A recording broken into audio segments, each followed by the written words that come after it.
حضور صلی اللہ علیہ وسلم نے فرمایا، مسلم کی روایت میں ہے،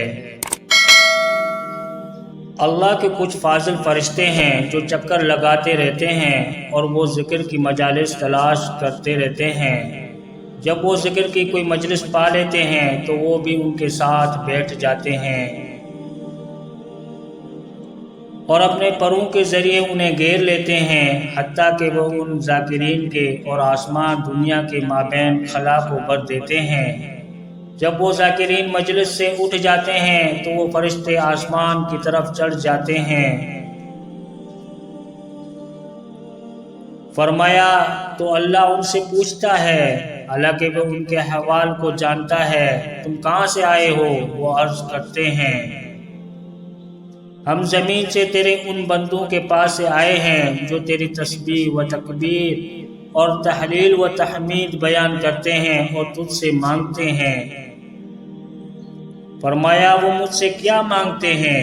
وہ عرض کرتے ہیں، وہ تجھ سے تیری جنت مانگتے ہیں۔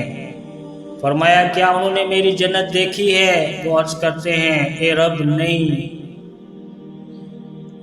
فرمایا اگر وہ میری جنت دیکھ لیں تو پھر کیسی کیفیت ہو؟ وہ عرض کرتے ہیں، وہ تجھ سے پناہ طلب کرتے ہیں۔ فرمایا وہ مجھ سے کس چیز سے پناہ طلب کر رہے تھے؟ وہ عرض کرتے ہیں، تیری جہنم سے۔ فرمایا کیا انہوں نے میری جہنم کو دیکھا ہے؟ وہ عرض کرتے ہیں، نہیں۔ فرمایا اگر وہ میری جہنم کو دیکھ لیں تو پھر کیسی کیفیت ہو؟ وہ عرض کرتے ہیں، وہ تجھ سے مغفرت طلب کرتے ہیں۔ فرمایا اللہ تعالیٰ فرماتا ہے، میں نے انہیں بخش دیا، انہوں نے جو مانگا میں نے دے دیا، اور انہوں نے جس چیز سے پناہ طلب کی میں نے انہیں اس سے پناہ دے دی۔ فرمایا وہ فرشتے عرض کرتے ہیں، رب جی ان میں ایک ایسا گناہگار شخص ہے کہ بس وہ گزر رہا تھا اور ان کے ساتھ بیٹھ گیا۔